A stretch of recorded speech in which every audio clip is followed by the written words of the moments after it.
एक एक नारा में माफी नेशनल कॉन्फ्रेंस ना फिर तो बात खुशी है बख्शी गुलाम मोहम्मद ने ऑफर की थी असर ठुकराई बाबा जी अल रहमान ने सारी तरफ नजर की थी असर की तरफों कुछ किया।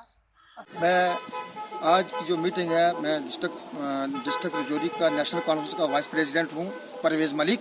और आज की मीटिंग का जो मुद्दा था, जो हमने वैली में 3 सीटें जो हैं जीती हैं, जो कि मैं आपके माध्यम से जनाब हमारे कायदे सानी उमर फारूक अब्दुल्ला साहब को मुबारकबाद दे रहा हूं, और उनके साथ जो अकबर लान और हुसैन मसनूदी साहब को मुबारक दे रहा हूं, जिन्होंने नेशनल कॉन्फ्रेंस में एक झंडा गाड़ा है और PDP को वहां से जड़ से फेंका है। और आज की मीटिंग का मुद्दा ये है कि आज दरहाल में लियाकत साहब ने यहाँ पे एक मीटिंग ली हुई थी, जो कि हम नेशनल कॉन्फ्रेंस की दरहाल वैली जो है ये सारी इकट्ठी होकर लियाकत साहब को आगे लेकर हम ले जा रहे हैं, ताकि यहाँ का MLA बन जाए और यहाँ के जो हमारी कम्युनिटी है, जो यहाँ के लोग हैं, इनको भी अकोमोडेट किया जाए। इसी के बारे में आज हमारी ये मीटिंग थी।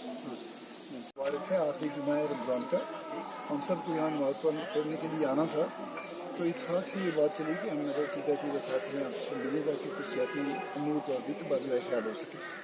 वैसे हम बैठे हैं, बात कर रहे हैं। मुझे आपको ये बताकर बड़ी खुशी हो रही है कि दरहाल का हमारा जो ये नारा है, ये सियासत में कई सालों से आपस में तकसीम थी। मुख्तलिफ़ किस्म की यहाँ नज़रियात जो थे वो चल रहे थे, लोग इकट्ठे नहीं थे। मैंने बड़ी जद्दोजहद की है पिछले 15-20 साल से कि यहाँ पर कोई आपस में कोई तफरकाबाजी बाकी न रहे और यहाँ के लोग इकट्ठे हो जाएं और मुतहिद होकर अपने हकूक़ के लिए जद्दोजहद करें। तो उसमें मुझे लगता है कि लाजवाल उर्दू न्यूज़ यूट्यूब चैनल को सब्सक्राइब जरूर करें और बेल आइकन पर क्लिक करें। बेल आइकन पर क्लिक करने से आपको ताज़ा तरीन खबरों की फौरी जानकारी मिलेगी।